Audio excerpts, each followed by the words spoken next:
desenrola de altar com pregação, de pregação com altar. Que coisa linda.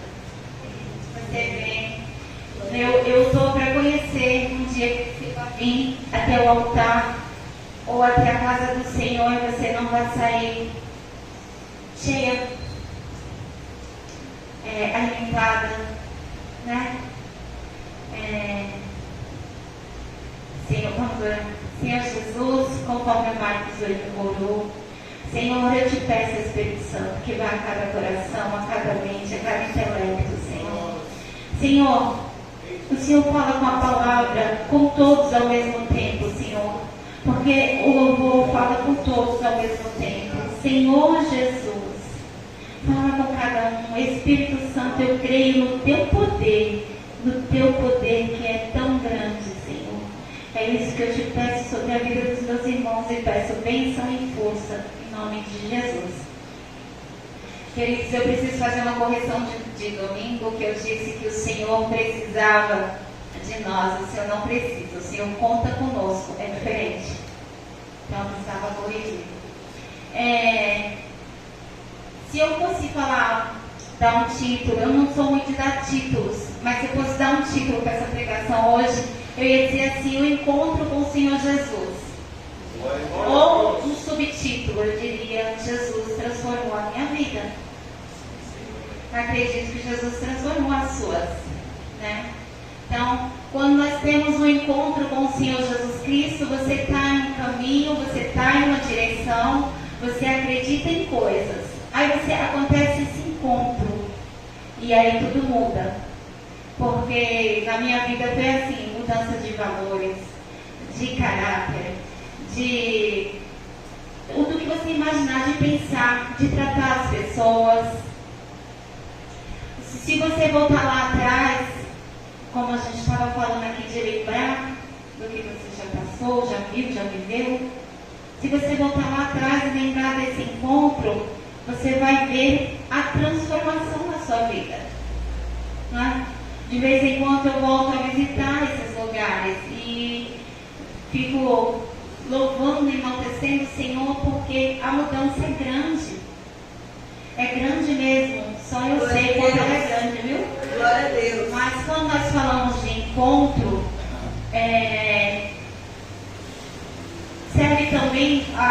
Terça-feira nós estávamos aqui na escola bíblica e aí o pastor falou assim: olha, se você teve um encontro com Jesus e você não mudou, tem algo de errado.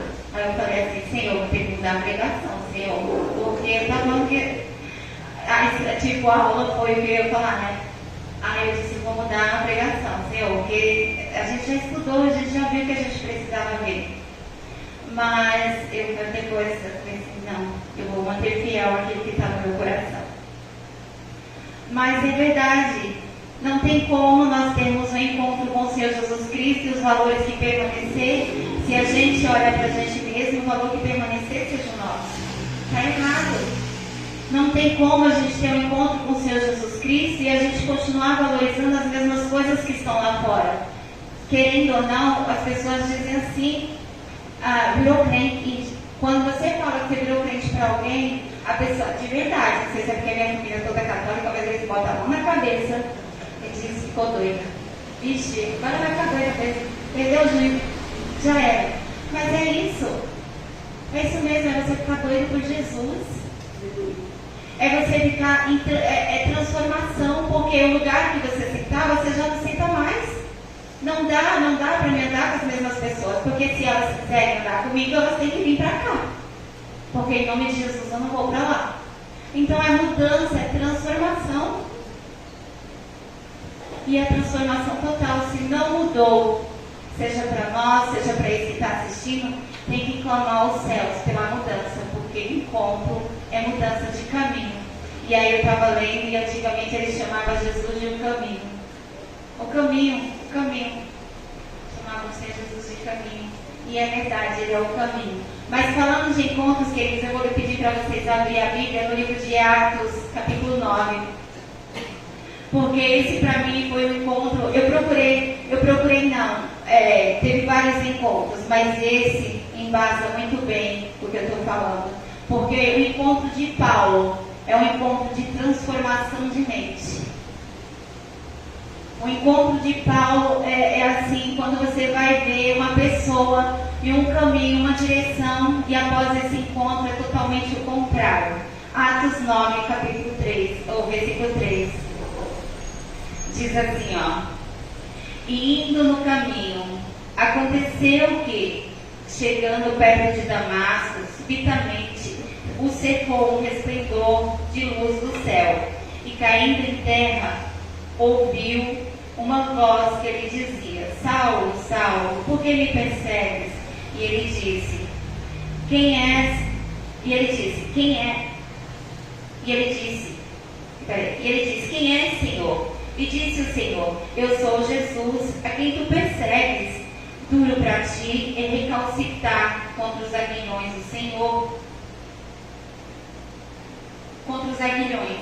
E ele, tremendo e atônito, disse: Senhor, que queres que eu faça? Que queres que faça? E disse-lhe o Senhor: Levanta-te, entra na cidade, e lá será dito o que te convém fazer. No 7, os varões que iam com ele pararam, espantados, ouvindo a voz, mas não vendo ninguém. E Saulo levantou-se da terra, abrindo os olhos, e não via ninguém. E guiando-o pela mão, conduziram a Damasco. E três dias sem ver, não comeu e nem bebeu. No 10. E havia em Damasco um certo discípulo, chamado Ananias, e disse o Senhor, em visão: Ananias. E ele respondeu: Eis-me aqui, Senhor. E disse-lhe o Senhor: Levanta-te, vai à rua chamada à direita, pergunta em casa de Judas por um homem de Tarso, chamado Saulo, pois eis que ele está orando. E respondeu Ananias: Senhor, de muitos ouvi acerca deste homem, quantos males tem feito aos teus santos em Jerusalém. Disse-lhe, porém, o Senhor: Vai, porque este é para mim um vaso escolhido, para levar o meu nome diante dos gentios, dos reis e dos filhos de Israel. Queridos, aqui ele diz assim que ele é um vaso escolhido para ele. Não importava o passado de Paulo, tudo que tinha acontecido, se bem que Paulo era muito fiel àquilo que ele acreditava. Ele acreditava que aquilo era certo, ele acreditava que ele estava defendendo a Deus, ele era fiel àquilo dali, mas estava no caminho errado. Mas o Senhor diz: Ele é para mim um vaso escolhido. E Ananias então lhe obedece. Aí no 16 que eu achei incrível, parece que eu nunca tinha lido a Bíblia. Porque olha, eu me apaixono, viu? Vou te falar. E aí no 16 ele diz assim, ó: E eu lhe mostrarei quanto deve, padecer. O quanto ele deve padecer pelo meu nome. E não foi isso que aconteceu?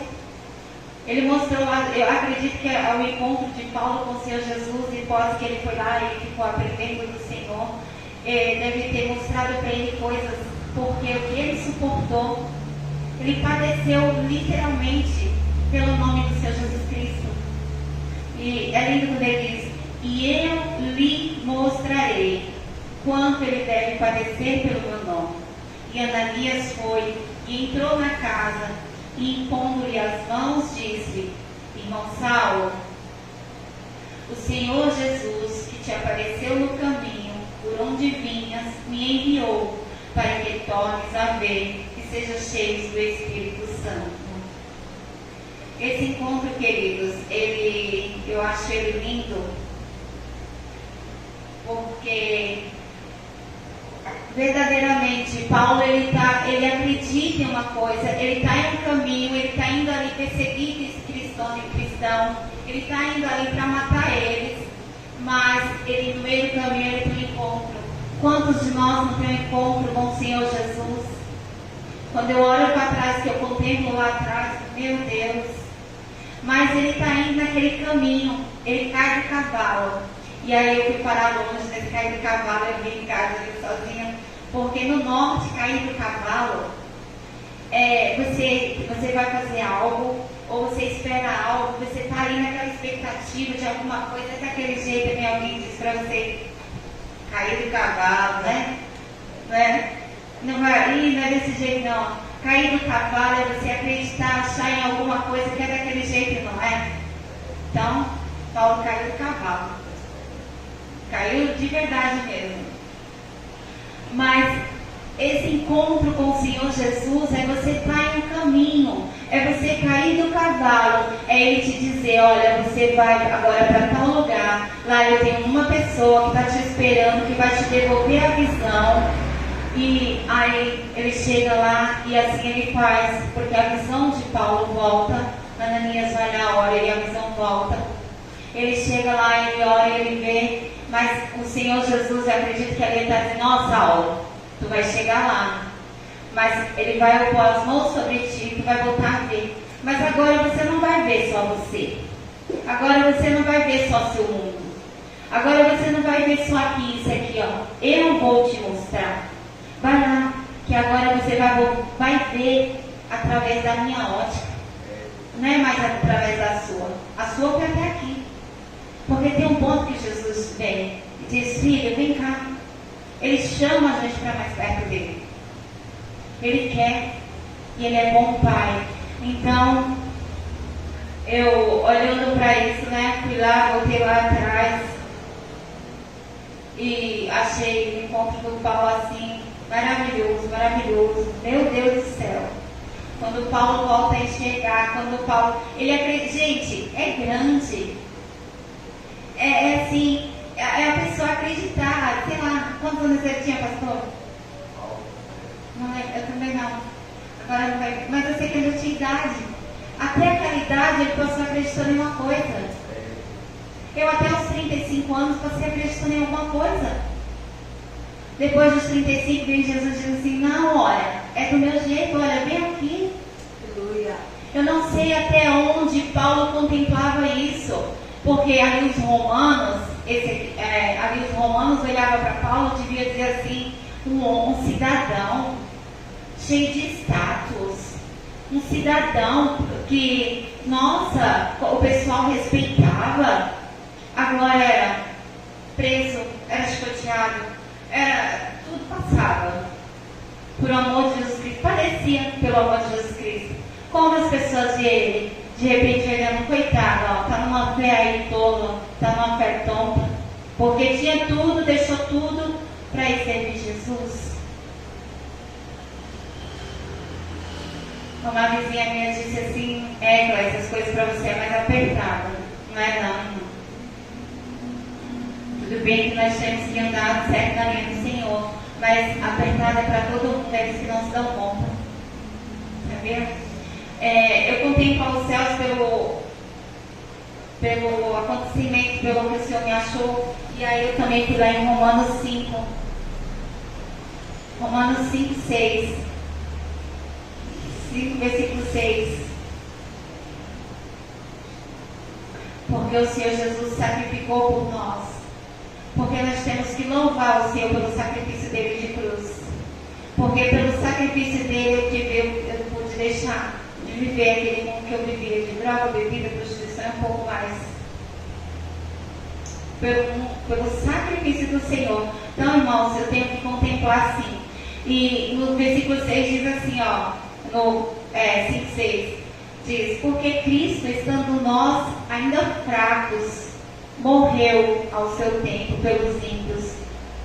Porque apenas alguém morrerá pelo justo, pois poderá ser que pelo bom alguém poderá morrer? Poderá ser que por um bom alguém poderá até morrer. Mas o Senhor Jesus morreu por nós não éramos nem bons e também não amávamos.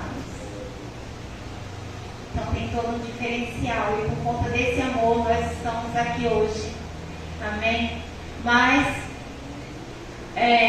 aí, vamos voltar para o nosso encontro. Paulo teve aquele encontro, seus olhos foram abertos, Jesus vem, porque agora Paulo teve um encontro. E ele vai para um lugar que eu acho... Gente, eu preciso ir nesse lugar e voltar a ler mais lá, porque é maravilhoso.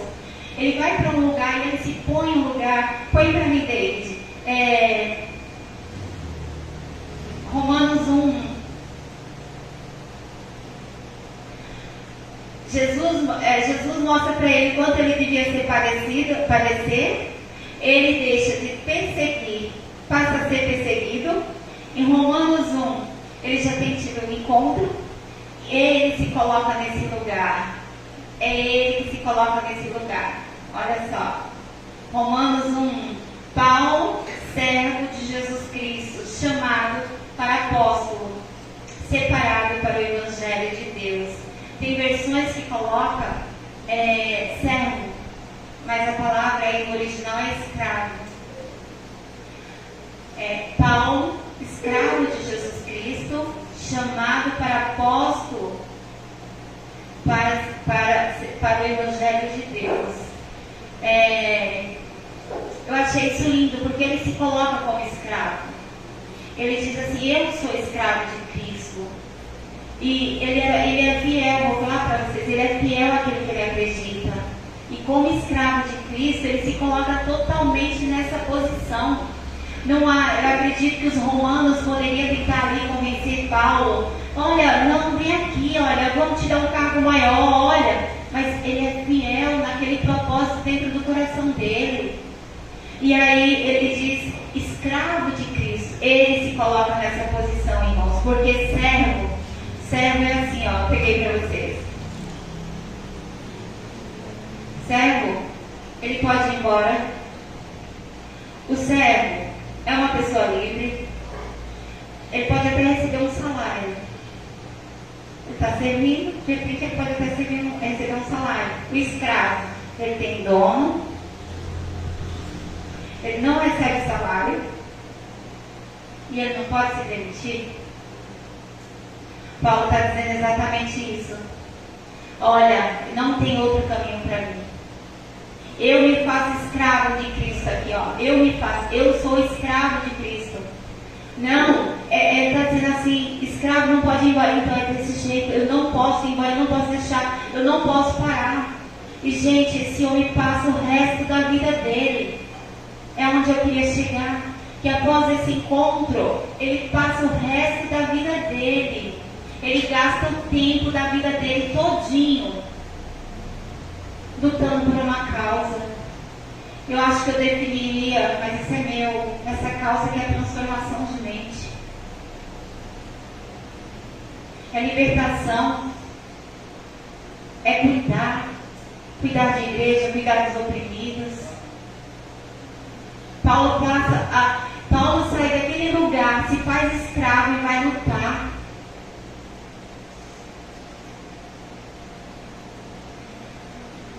Aí vem nós. Aí vem para nós agora. Como que nós estamos? Já tivemos um encontro. Já servimos ao Senhor. Mas como nós estamos diante dessa palavra? Se você olhar para Paulo, o que sentimento que vai vir ao seu coração? De correr, clamar igual o Marcos fez aqui no começo? Dizer: Senhor, não está dando não. Senhor, eu preciso da tua ajuda, porque eu preciso. Você tem um propósito aqui. E o nosso propósito, igreja, eu vou falar para vocês, é ganhar almas para o Rei. É anunciar as boas novas. A vitória está ganha. Mas nós temos um propósito. E o seu propósito não é viver em função de você. Seu propósito não é. Você tem um propósito. E nós temos que dar conta desse propósito um dia. Paulo teve encontro, Paulo lutou e Paulo buscou. E quando eu li, eu vou falar a minha sensação diante do livro de Paulo. Eu voltei assim arrasada, dizendo: Senhor do céu, meu Deus, Pai Pai, se eu acho que eu gasto tempo aqui lendo a sua palavra, se eu acho que eu tirei, Senhor, primeiro ele já fica lá um tempão separado para conhecer a Deus, conhecer a Jesus, ver que, como é que era, o que era. Ele passa 3 anos. Às vezes a gente passa 1 hora e acha que gastou tempo, irmãos. Não, é pouco. A gente precisa anunciar a palavra do Senhor.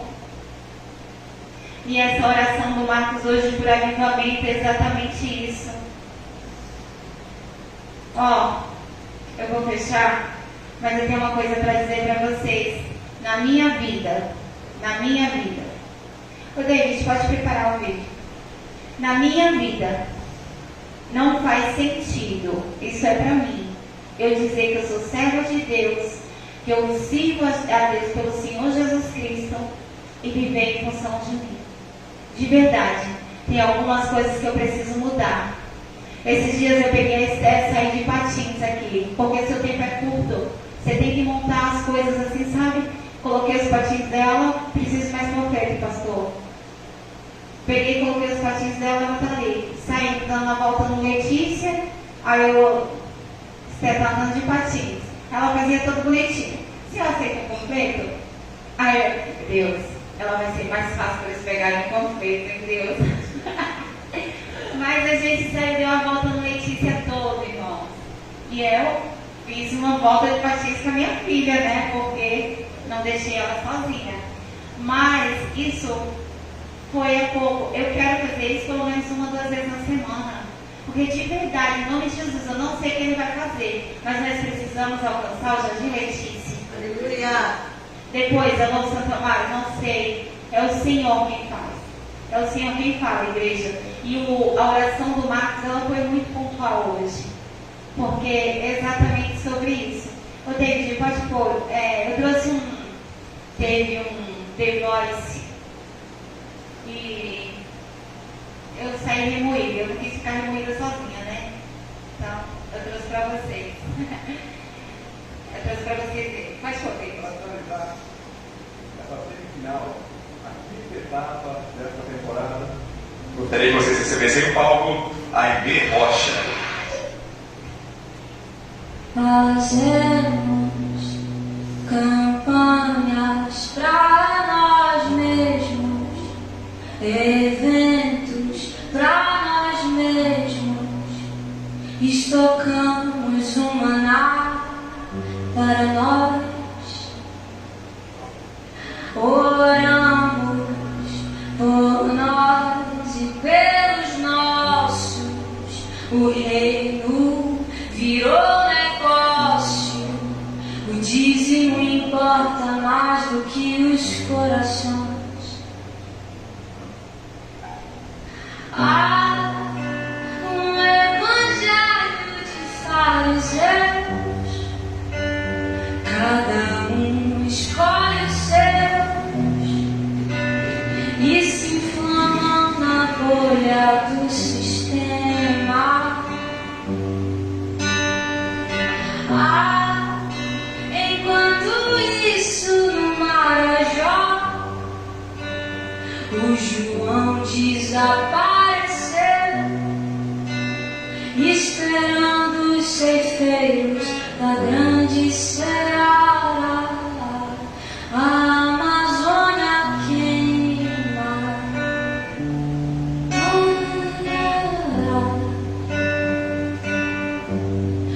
uma criança morre,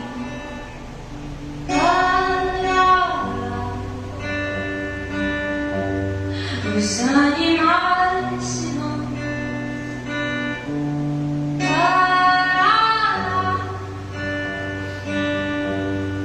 superaquecidos pelo ego dos irmãos, um evangelho de fariseus.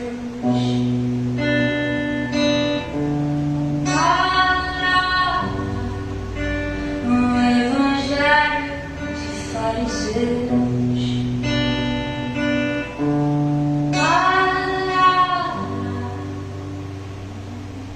Sabe, você está aqui e eu quero te A Renata está aqui também. Nós queremos. Queridas, tem uma outra parte que eu vou mandar no grupo para vocês que é muito forte. Mas esse rapaz que estava chorando ali, ele compra as criancinhas lá na África, elas são obrigadas a matar os seus pais diante deles para provar. Hoje eles têm 115 crianças, por isso que ele chora desse jeito. Marcos, o nome dele. E aí ele compra as crianças lá na África porque elas têm que matar os seus pais na frente deles. Tem que matar assim para provar que é coragem. E aí eles recebem essas crianças, vocês vão ver que coisa linda. Coisa linda, coisa linda. E aí, quando essas crianças veem que elas são acolhidas naquela igreja, tem uma igreja que acolhe as crianças que vêm de lá. É lindo demais, gente. Isso é o verdadeiro evangelho. Isso é a verdadeira palavra, você viver a primeira palavra, a palavra do Senhor. Eu não trouxe isso de peso para vocês. Eu trouxe isso para dizer que eu acredito nessa igreja. Eu trouxe isso para dizer para vocês que eu acredito no Evangelho que é pregado aqui. Eu trouxe para dizer para vocês que eu creio que algo vai acontecer, que nós vamos viver grandes coisas no Senhor. Grandes coisas, e grandes coisas não é inflar o nosso ego, não é para nós, é para cá. Poder entrar alguém ali naquela porta e a gente dizer: essa alma foi salva. Olha, em nome de Jesus, Senhor, que o céu seja contemplado pelo teu poder. É isso. Eu creio que esse ano, pastor, a gente estava tendo aula e o pastor falou essa semana: quando você vê algum louvor, quando você vê alguma coisa que mexe assim com você e tal, é porque Deus está querendo falar alguma coisa, né? Ou pregações repetidas, não foi, pastor? E eu creio que esse ano o Senhor tem me chamado, igreja, não é só a mim, mas Ele tem me chamado. Porque desde o começo do ano eu estou vendo pregação em cima de pregação. Deus batendo, Deus dizendo: sai para fora, investe, busca, faz. Enfim, Deus fala com cada um de um jeito. E no meu particular, quando eu li Paulo, eu preciso voltar lá na minha casa, ficar meia hora de joelho, chorando e orando e pedindo: Senhor, me dá graça, porque desejo eu tenho. Agora, o realizar é com o Senhor. Amém? É isso que eu queria deixar para a igreja hoje.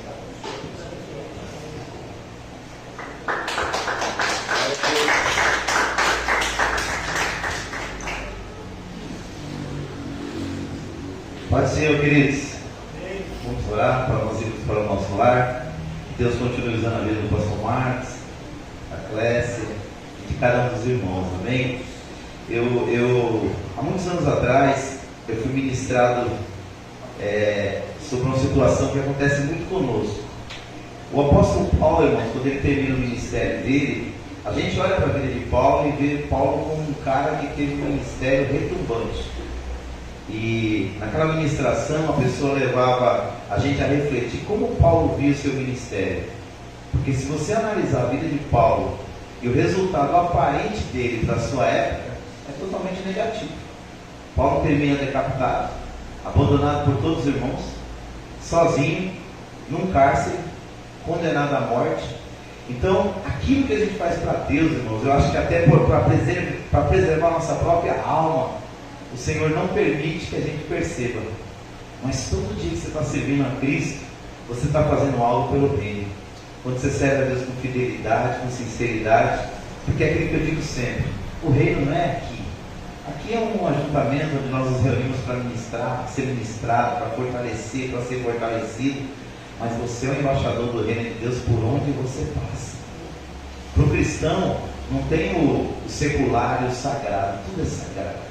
O trabalho dele é sagrado, a família é sagrada, a sociedade, por onde ele passa, ele consagra com a sua presença. E essa percepção nós precisamos ter. Porque eu não tenho dúvidas, irmãos, que o evangelho dos fariseus está aí. Ele é uma realidade. Agora, e você? E eu?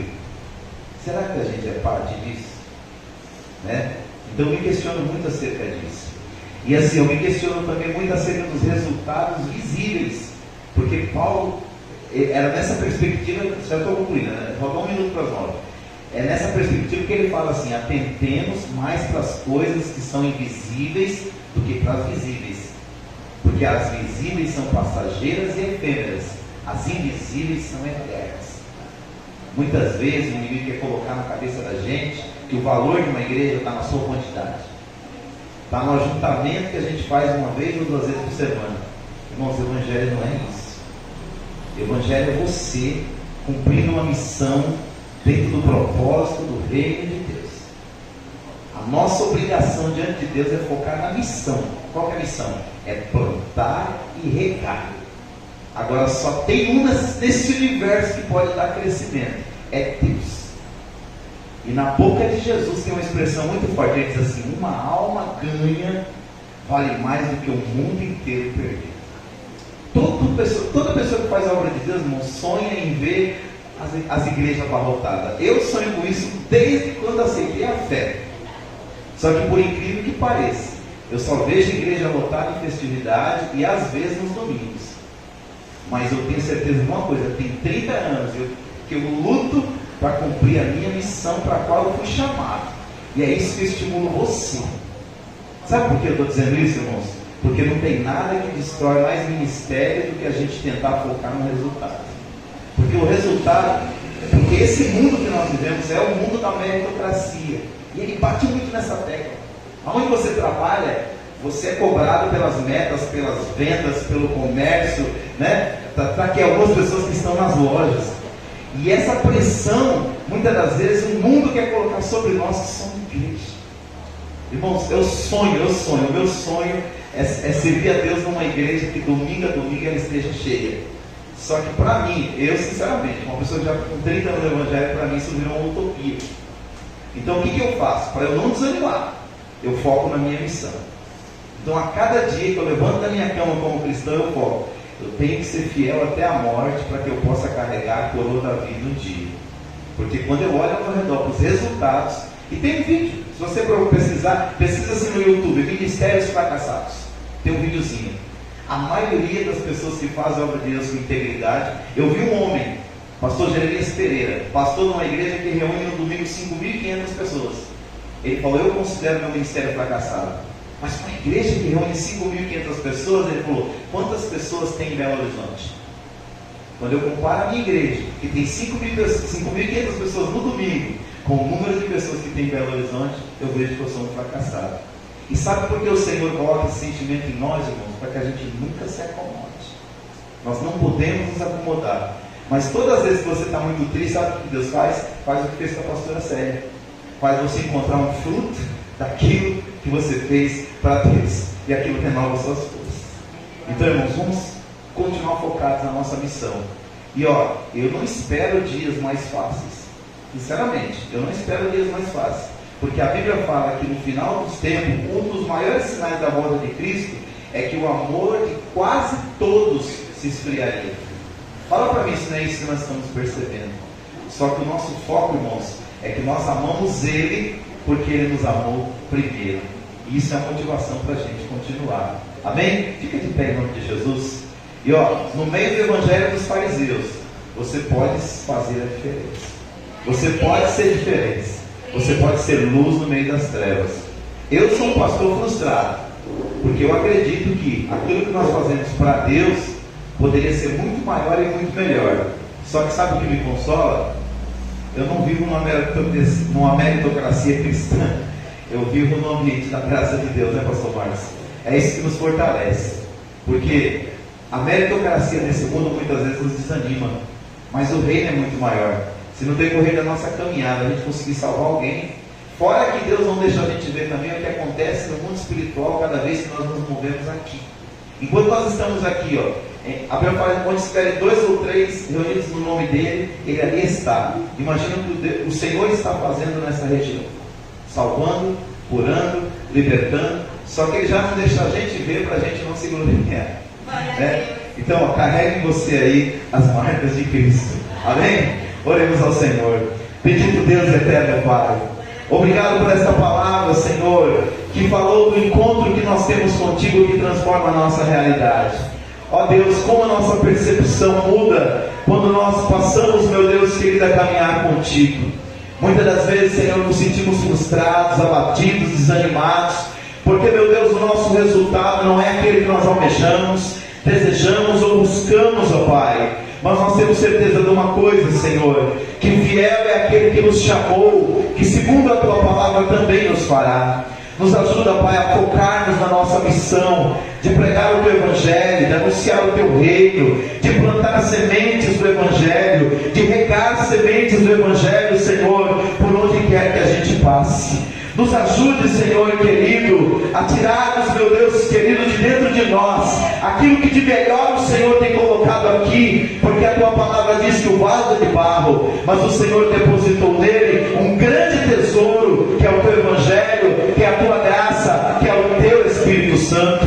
Continua a usar, meu Deus querido, os Teus filhos que nesta noite conduziram louvor e adoração na Tua casa. A Tua filha que trouxe a palavra, o Teu filho que nos levou com clamor, meu Deus querido, a uma intercessão para uma mudança, para uma transformação, ó Pai, nas nossas vidas e na nossa realidade. Nos ajuda, Pai, para que nós não nos sintamos sós, abandonados e sozinhos, ó Deus, mas que a Tua presença caminhe conosco todos os dias, Senhor, até o final da nossa trajetória aqui na terra, Senhor, para que um dia essa cruz que aqui nós carregamos, nós possamos trocá-la por uma coroa na eternidade, Pai. Senhor, que cada palavra dita nesta noite aqui encontre guarida no coração, que é uma boa terra, Pai. Vá de encontro àquele que nos acompanhou por esta live, ou nos acompanhará pela gravação, Senhor querido, deste culto. Fala o coração desta vida, salva, liberta e cura, Pai, e despede o Teu povo em paz. É o que nós te pedimos nesta noite, Senhor, em nome de Jesus. Amém. Deus abençoe.